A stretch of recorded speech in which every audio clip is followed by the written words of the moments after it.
Welcome to the next edition of the What Else Is New podcast, and with Tim Graves and Paul Monahan. Actually, I've had Paul on here for multiple times. Actually, we've gone back and forth on our podcast, haven't we? So we've done yours, you've done mine. Okay, absolutely. So Paul actually came in town today. He surprised me. I didn't know he was coming in town, so it's great. So I wanted to surprise this guy once in a while. Exactly, once in a while. So he came in to do some work and get working some clubs and work on just different things and have some meetings. I know you got some clientele in Oklahoma too, so he comes in and wants to come to the greater metropolis of Oklahoma City and spend some time with us. So. Well, as far as I'm concerned, this is the center. Edmond is the center of Oklahoma City for me. That's it. Yeah, exactly. You got to come here. Yeah, exactly. It's the center of the universe. Center of the single plane universe. So there you go. Exactly. I haven't thought of it that way. But I wanted to talk to you for just a couple minutes and about a little bit about this past week and a half. Obviously, one of the bigger sporting events of the year, the Masters, and what happened at the Masters and what the outcome of it was. I'll say it was fantastic. I mean, I wanted Rory to win. I'll be honest with you. I mean, I wanted him to get the monkey off his back, and I've always thought Rory was good for the game, so on. So I think a lot of people felt that way. But for sure. I want to talk a little bit about that because during the procedure, during the tournament, even just before it, you started throwing out some emails to our alumnus or alumni of our mental game school, our Alert Attitude of Indifference school, and you started throwing out some great emails to them. And then obviously you had the following through Twitter during the Masters, which is cool. Yeah. But you sent out one, and this is what I want to talk about in particular today, because actually we can talk about how you presented it when you sent it out, and then what happened after. And we can talk about this. But sure. You sent out an email. I think it was on Saturday morning, or maybe it was Sunday morning. It was just before the final round, so it was probably Saturday night or Sunday morning. Yeah. And it was talking about so it had to be Sunday morning, but you knew that. Rory was going to be playing with Bryson in the final round. Okay. And we all know, this was everything. You got the face of LIV. Bryson, which he is. He's the face of LIV. You got Rory, the face of the PGA. And then you literally got a guy. Remember that Bryson's won 2 majors since Rory had won his last major. So Rory hadn't won a major in 14 years or whatever, however many years. 11. Yeah, 10 plus. Yeah, 10 plus. And, but anyway, and so you had these two guys coming in and Roy goes in that last round, leading by a couple shots, and with him and Bryson. And you sent her an email and you said, I want to look at these things. We should be watching for these things to see if Rory's going to be successful or not in this last round. Yeah. And talk about what you put out there, because that was really interesting to me. Sure. I was really interested in looking at a couple different things. I think and it comes from this idea that there's only a few different things that trip us up in any given round. And I have this model that I call the 5 bandits and the 5 heroes. Mm-hmm. And the 5 bandits are the things that will show up in your round and steal your potential. Right. And those bandits are fear, frustration, doubt, shame, and quit. Right. Now the big ones, we start with fear because that's the one that happens most often. It's the feeling we have when we are just over that really, really important putt. Right. Or in that shot we have to make over water in that really difficult situation, right? The match is all squared, whatever that is. And it shows up for the pros. It shows up for us in our games as well. And so the one thing I said I'd be watching for of the two, one is I'd be watching for how fear shows up for Rory. And one indicator is tentative shots or certainly tentative putts. And so that was definitely something I really was like, okay, if he shows a lot of tentative shots and tentative putts, that's going to be an indication for me that fear is present for him. The other thing I was going to be looking for was how he was processing outcome. And we all process outcome differently, but one of the big bandits is frustration. Mm-hmm. And frustration is a product of how we process outcome. Right. And in particular, when the outcome doesn't happen the way we want it to, right? And we can get frustrated and we kind of go sideways. And we can go sideways when frustration shows up. And I said to our group, who's really been exploring this the past month, I said, hey, watch for his reactions after the shots that don't go well for him. Right. If there's a lot of intensity there, it would tell me that he's what we call the gray zone game. Right. The gray zone. Which is really it's a mental game after the shot. That game is not real strong for him today or in that moment. And so those would be two things. And there was another one I said, I'm also going to be watching for how he interacts with Bryson. Right. And that's interesting that I said that because part of the story coming out of the Masters was how that happened. So let's talk about, let's go a couple different channels here. I mean, I'm going to jump around in this, but you know me, I always jump around. Yeah, I'm right there. I'm right there. So I want to throw this in because he played the same tournament, but I'm starting to see this year with Scotty Scheffler. So he's the number one player out there in the world right now. Okay. Or he's been number one for a while. And everybody's just on the Scotty Scheffler bandwagon. And he hasn't played that well this year in comparison. But they're starting to show him, and I don't know if it's something new. I think it is. You're seeing a lot of frustration come out on him on the golf course. Have you seen this? In fact, I have. This last weekend, he was playing over in the Harriet, whatever it was. Harbortown. Yeah. And they showed him one of the shots. He pulled into a bunker left of a green. He hit a tree. I don't know if you saw this. Didn't know. He handed the club to his caddy. He pulled it back out of his caddy's hand, slammed the club into the ground. Then, I mean, like with both hands, like, did he bend that club and he handed it back to his caddy? You follow me here? Yeah. And I don't remember seeing that in the past. You see me here. So it's almost like it's a cycle of this more frustration, worse golf, more frustration, worse golf. I mean, and with Scotty, and that's what you're talking about when we talk. I'll jump back into the Masters, but that's what you're talking about with Rory. I mean, it's hard to get over that frustration, you know, and it seems like it steamrolls. I mean, like it rolls downhill. You can't stop it. Is that that's a great point? Yeah. I think you're right.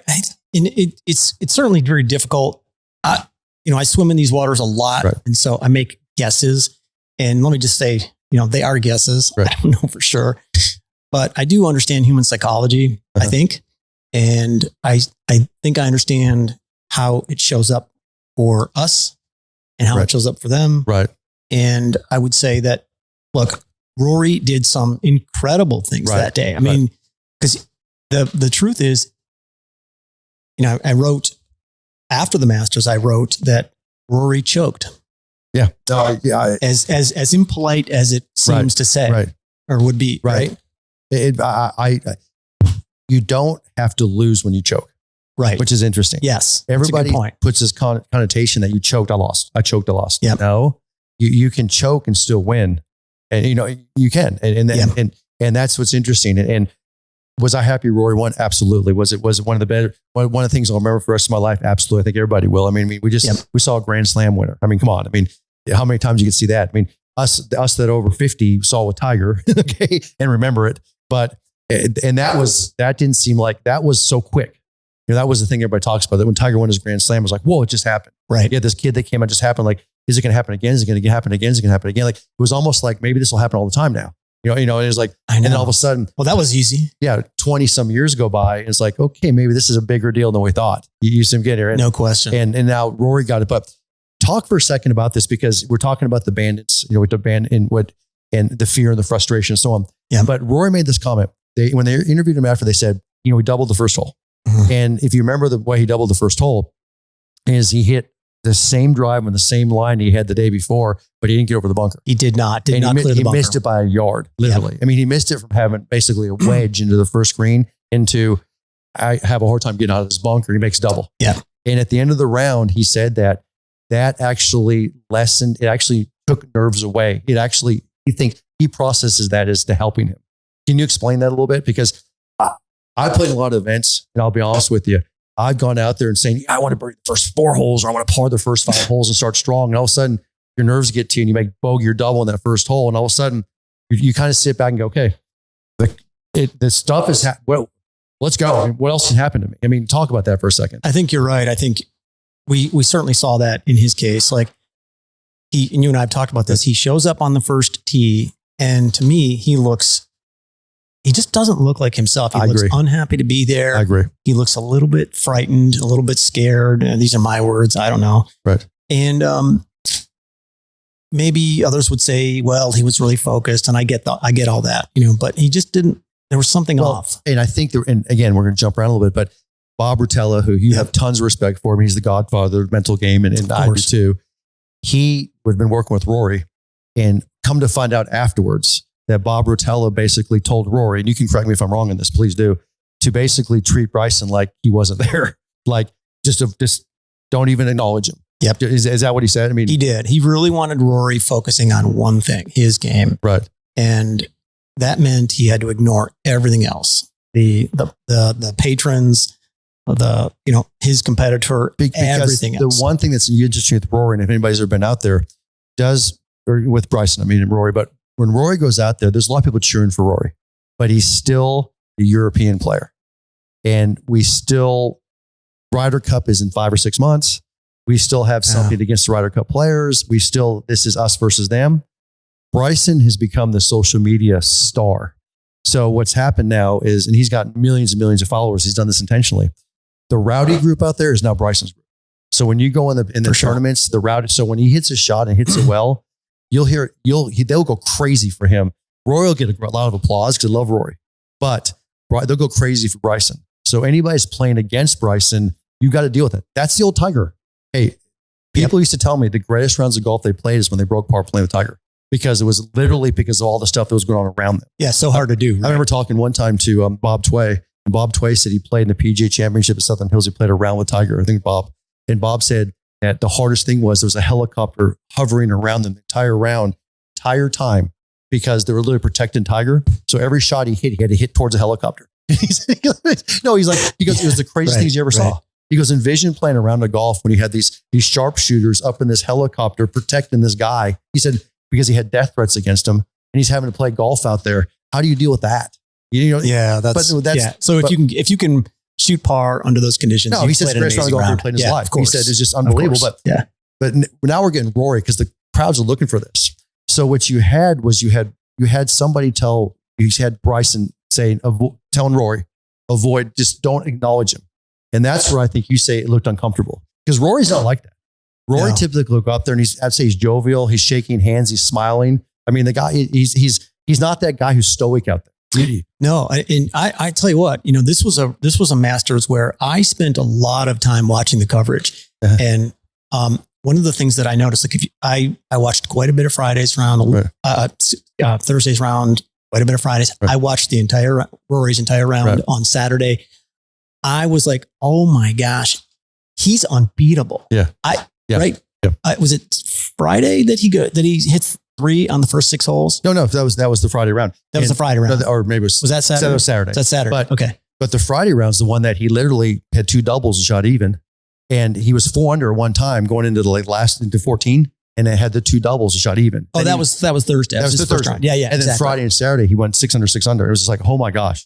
So he should have gone 4 to 6 under, 6 under, 6 under. I mean, this guy was running the field over. I don't know what his fairway numbers. It was crazy.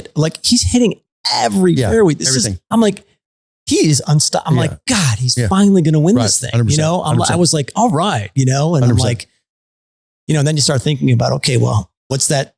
Is he going to sleep at all on Saturday? 100%. 100%. So here's the other thing I want to talk about for a second, because the one thing that we really saw in the round with Rory was the ebb and flows, because you see a terrible shot or tentative putt, because you said looking for tendencies out there, or hitting tentative shots. Yeah. And then all of a sudden you pull a shot off like he did in 15, hitting this hook 7-iron from 200 yards out into 5 feet from the hole. That there's maybe 1 in a million could hit. He's the one. And you watch the shot, it's like, oh my, it was just incredible. Okay. And then he miss a 5-foot putt. It's like, what just happened? Okay. Yeah. And so, I mean, and then he gets an 18, he has a 125-yard wedge, which he could hit in his sleep. And he basically doesn't shank it, but it's close to a shank right in the bunker. Yes. And he has to go into the playoff. Yes. So describe a little bit describe that ebb and flowing around and what people can do to get through that, because everybody hits bad shots. I mean, and you saw it. You saw a guy who won a major championship and won the Grand Slam, and you watch some of the worst shots coming out of him, and then some of the best shots in the next shot. How does he do that? I mean, how can you do that? Tell me your recommendation for those guys at home that if they're sitting out there and they hit a bad shot. I mean, we're in a different league completely, but what can they do to help process that? Yeah, I think one of the important things that Rory did at least on a few occasions for sure. So I'm thinking, was it number 9 where he hits it was 9 or 11 where he shoots, he hits a 9-iron through the trees. Yeah. It was 7. Was it 7? Yeah, it was 7. Yep. Right. Yep. And then on 17, he hits to like a foot and a half. Right. Where, so there's a bunch of things he does that I think are supremely a function of his confidence in his skill level. Okay. So he just leans on that and says, I can do this right now. Right. And I'm going to do this thing. Right. And like he had that ability, but I think part of his story And this goes to identity. And sometimes we've talked about this. Part of his story has to be, I'm the guy who loses the big ones. Right. 100%. And he has to battle that. 100%. Right. 100%. And so, he chunks it into the creek on 15. Right. Or no, on 13. 13. On 13. Right. Yeah. That right, shot, he lays up and he had an 80-yard or 70-some yard wedge and hit it 20 feet right of the hole into the water. Now, he's like, what do you do? Right. Right. He's got to recover from that. Right. And, the putt on 15. Right. Right. 100%. He can make that in his sleep, but he's got that identity that's not letting him play freely. Yeah. Whereas if you watched him on Saturday, oh my gosh, rolling it, 100%, bombing it, 100%. Everything, he's playing freely. And so I think that's what these bandits do for us is years and years and years ago, Timothy Galloway, he called this interference. Right. Right. And we have to be able to recognize the interference, number one. And so that's awareness. We have to have the awareness. And then we have to have a game plan to move past that. Right. And so like, if I'm feeling anxiousness, I have to be able to recognize that, number one. And then I got to be able to do something to shift out of that. Now, it's not always easy, but what I recommend is moving, I have this concept of, all right, there's a bandit that's going to steal this away from you, but there's also a hero that if you cultivate that, it'll crush, it'll overcome the bandit. And so for fear, we have this idea, the hero is passion, love for the moment, appreciation for the moment. And it's just really using that inner dialogue to say, all right, I love being here. I love that I'm playing against Bryson. He's playing his best, which I love that because I want to beat that guy at his best. Now it's my turn and I'm going to roll this thing in. Right. That's a way different thought than, oh man, I better not miss this. Right. There's two other things I want to talk about before we wrap this up. But the two things that I noticed, and one with Rory, was whether he hit a great shot in the shot before or a poor shot in the shot before. And I love you brought that up because think about it. 2 par 5s in the back 9 of Augusta National or 13 and 15, the birdie holes. Those pros should be making birdie or eagle. They got to play him 2 under to 4 under. To win a tournament. And for Rory, who's the longest driver out there, he was second to Bryson in the tournament by a yard. And he was 30 yards longer than the others on average and hitting more fairways than anybody. This guy's hitting low irons into the greens. And you look at 13, he's got 70 yards into this thing and he hits it 30 feet right of the pin of the hazard. I promise you, 99% of our students can hit that green, will hit that green from there. Right. And then the best player in the world misses 30 feet to the right and puts in the hazard. The only place you couldn't miss it. And then on 15, he hits the hook 7-iron in there that nobody, 1 out of a million can pull that shot off. Maybe. Crazy. And he pulls that shot off. Yeah. So, literally within minutes. But the one thing I noticed is that whether he hit a good shot or a poor shot, every time he's getting up over it, same pre-shot routine, same in-shot routine, same post-shot routine. You notice that? Right. He was the demeanor was the same. Absolutely. Like I think, and that's where you got to give the guy like all the credit because he in my opinion, he probably grinded his way through that day when he just didn't have to that much. Right. Okay. That's me. Right. That's my opinion. I certainly trust Dr. Bob and all that, but that being the case, he had a plan and a strategy so that he was resetting on every shot and he could clear the mechanism enough, to use an old baseball term. Okay. So I'm going to ask you two things and I'm going to ask you your opinion first on this. To me, because I watch the tournaments, listen to the post-round interviews, the in-round interviews, that when they're talking with their caddies, whether they're interacting on the golf course. Yeah. That's what I enjoy watching. That's gold. But the second I watched him go into a playoff in the 73rd hole, and he played against Justin Rose in the playoff. And all of a sudden, to me, it seemed to let me like he got comfortable in that situation. So he's in the playoff, which you think would be the most nerve-wracking thing in the world. Okay. But it looked to me like, and it kind of showed it because he hit 3 perfect golf shots in one of probably the most stressful situations of his life or he'll ever have. Probably is. This is probably the most stressful hole he'll ever played in his life. It is to win not only the major that he's always wanted to win, is to win the Grand Slam. It's this hole. All of a sudden you get in the tee boxes on this hole. Why do you think, because I really think he was more relaxed. Why do you think that on that 73rd hole? Why do you think he was, I think you saw the same thing, didn't you? Yeah, 100%. Why? And so I'm going to talk about something that happened years ago, but it had just emerged. Was it Chris DeMarco who beat Tiger for a big, was it a PGA? No, was it a PGA or was it a? He got in a playoff with him and lost him in the playoff actually, but TC Chin was the first one to beat him in a PGA. Yeah, and there's another player, and the exact player who it was sort of escapes me at this point, but they were talking to him recently, and he was basically saying, "Look,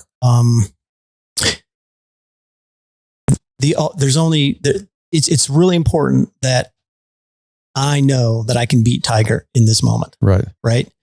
And so the upshot of his recalling this was that his identity was, I'm a guy who beats Tiger in this moment, and I need to know that. Hal Sutton. You're talking about Hal Sutton. Thank you. Yes. The championship. That's right. Because it was the anniversary recently. So he's talking about that. And Hal Sutton said, there's only 3 people that need to know I can beat Tiger. And it was me, Hal Sutton, his caddy, and Tiger. Because I only 3 people need to know I need to beat Tiger. Okay. Yeah. There you go. Yeah. So perfect. Thanks for that setup. Yeah.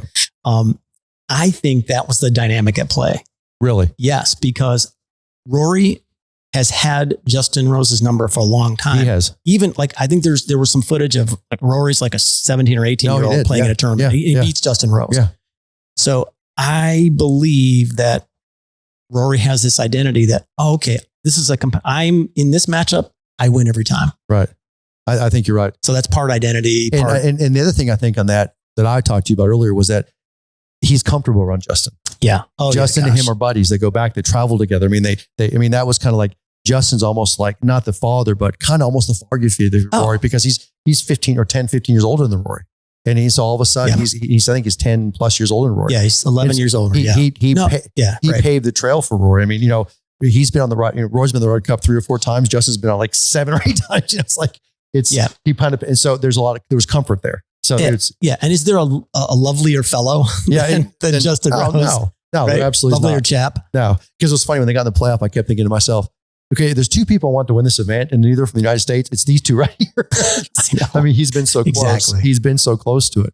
But to me, that seemed like it was almost like a done deal. But here's the other thing, and I want to end it here, but I heard this comment, and I don't know if it was from somebody in the Golf Channel, it was maybe a post-game interview, but if they didn't play 18 and if they would have tied 18, so if Justin would have made the putt, if Rory would have missed his, if they had tied it, okay, and go on to another playoff, they'd have gone to number 10. Okay. Oh, okay. And number 10 is the hole that 14 years ago, Rory was winning the Masters by 4. And this was the back 9, and he stepped on 10T with 9 holes to play. And he was leading by 4, and he hooked it into Butler's cabin.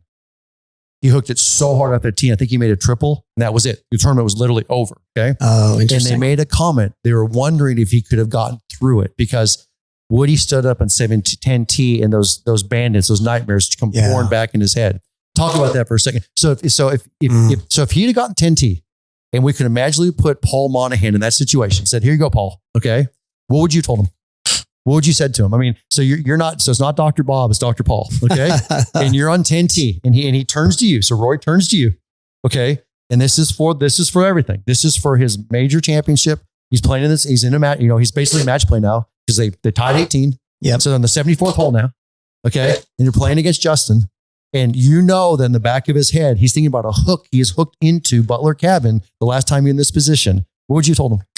Okay. So I think I helped him go back to earlier in the day, because he birdies 10. Mm-hmm.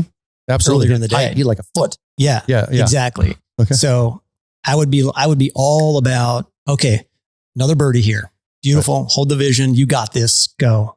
So, I mean, that's about it. I mean, because just to make sure that he's not thinking about that. So he created his own story, which was the birdie earlier in that day. So it's a new story. Because the hook in the Butler cabin is a story. Yeah. Okay. He knows that. But he's got to rewrite the story. And so you're helping him rewrite the story for him. I'm helping him reconnect to something that he knows he can do. Okay. And that was something very recent. Right. And he's absolutely capable of it. And when you do that, by the way, there's no way for the other thing to get in there. I love it, because we call it either replacement. Replacement. Yeah. We're throwing something. So let's get to our guys in the reality check. So they get over a hole that they hit in the water every single time. Or they seem like they hit every time, or some hole they can't make par on, some hole that just gets them every time in the golf course. And we all have those holes. They need to be putting something else in their head in that first tee. Is that what you're saying? Or putting that tee? 100%. Yeah. This shot, what you did. Now here's where I'm going to talk out of both sides of my mouth, because what you did last time has no bearing on what you can do this time. Right. You've got to be able to envision the shot, connect to the target, and step into the shot. Right. And I think that's what, when we get into trouble, we connect to the mistake. Right. We connect to that, that feeling of jacking it and hooking it into the water or whatever it is. Right. But we've got to connect to the target and make a good swing and go. And then when we can write a good story, when we happen to make a par birdie in that hole, you want to keep replaying that story in our head, don't we? We do. And sometimes that's just about, shutting your eyes for a second and holding on to that vision and just watching that ball fly. Oh, there it is. Right. Yeah, I remember that. Boom. Oh, there it's hanging up there forever. And this is the plug I'm going to put into this, because this has a lot to do with our when we talk in our AAI schools, when we have we call it the red zone, green zone, gray zone. And we have that gray zone. Yep. We talk about the post-shot routine and how you've got to appreciate, you got to enjoy, you got to celebrate those functional or those good shots. And too many golfers don't do that. That's a great point, because there's power in telling our subconscious that shot that I just hit there, that's hanging in the air and just perfectly baby draw, hit it farther than I've ever hit it. If we don't take the time and register that moment and tell our subconscious, this is what I'm looking for, that can be problematic for us, because we don't want to let those moments go. And we really want to register those as that's what we're trying to experience. I'll never forget. I can give a quick story here. I know I always want these, like, I love giving stories.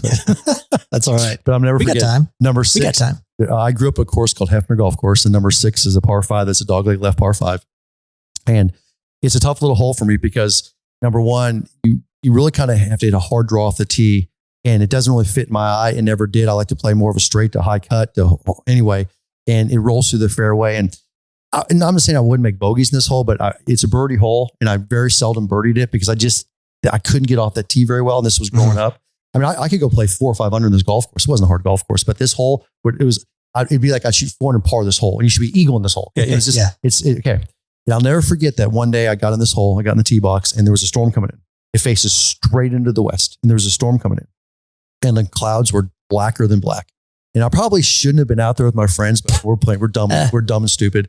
And I teed it up on that tee ball. I teed up on the box, and I hit a shot, and it was absolutely 100% the perfect drive for this. And I'll never forget to this date, because it was black clouds and a white ball was going into it, and it looked like it was glowing the whole way. It went down the left-hand side of the fairway, hit perfect, bounced up there. And I mean, I literally hit it 300 plus, had like basically 150 into the green, but it was the perfect line of the drive that I just never hit in this hole.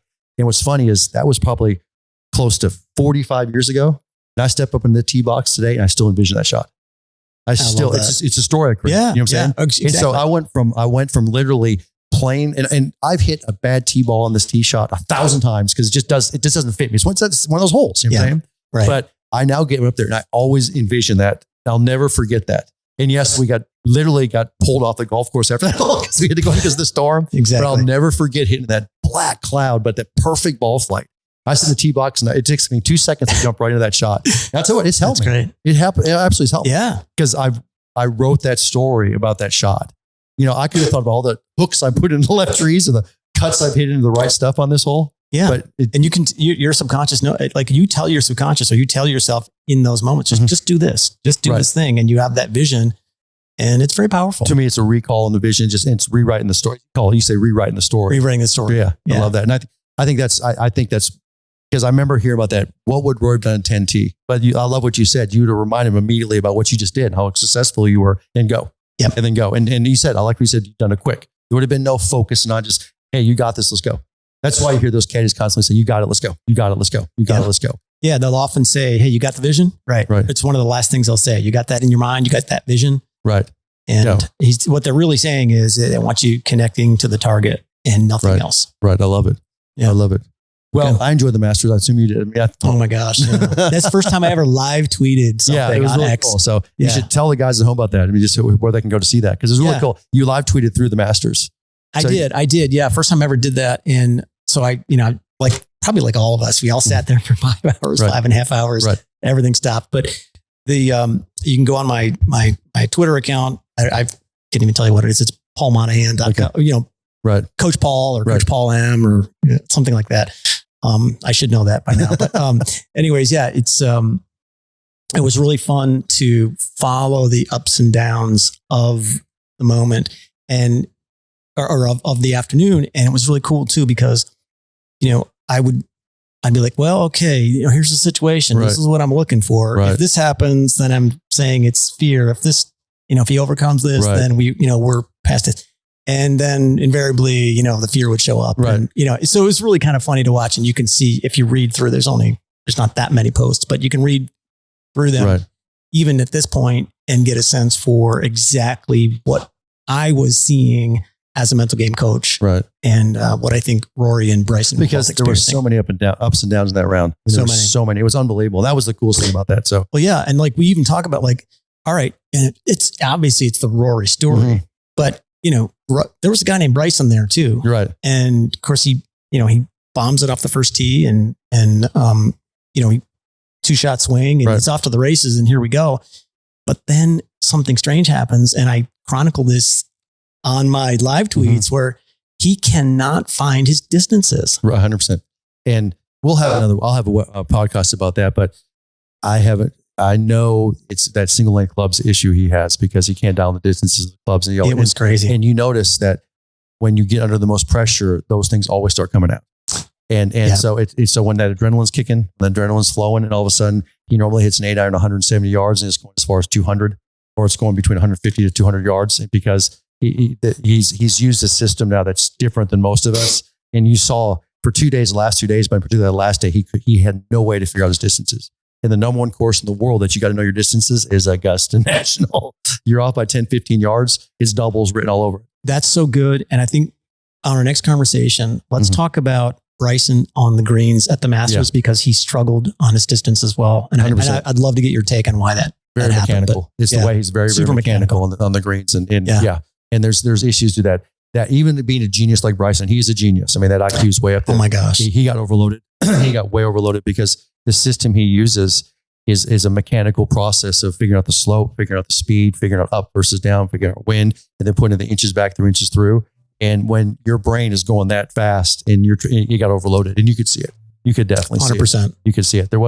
You got to start going back into your trust and your feel that time. And Bryson kind of got away from it. So he sure did. And he's a genius in that. But you'll see when Bryson's going out there playing for fun, he'll go out there and try to break 50. I mean, it's ridiculous what he can do on these courses. Yeah. But he gets that pressure going, that brain starts going sideways. It's tough. It's even tougher guys like him. So no doubt. Well, I enjoyed it, bud. Yeah. Like always. And we'll do it again. Do it again and again. So next time you sneak back in town, absolutely, you come see me. So I appreciate it. Thanks, Paul. All right. Thanks, Jim. Yep.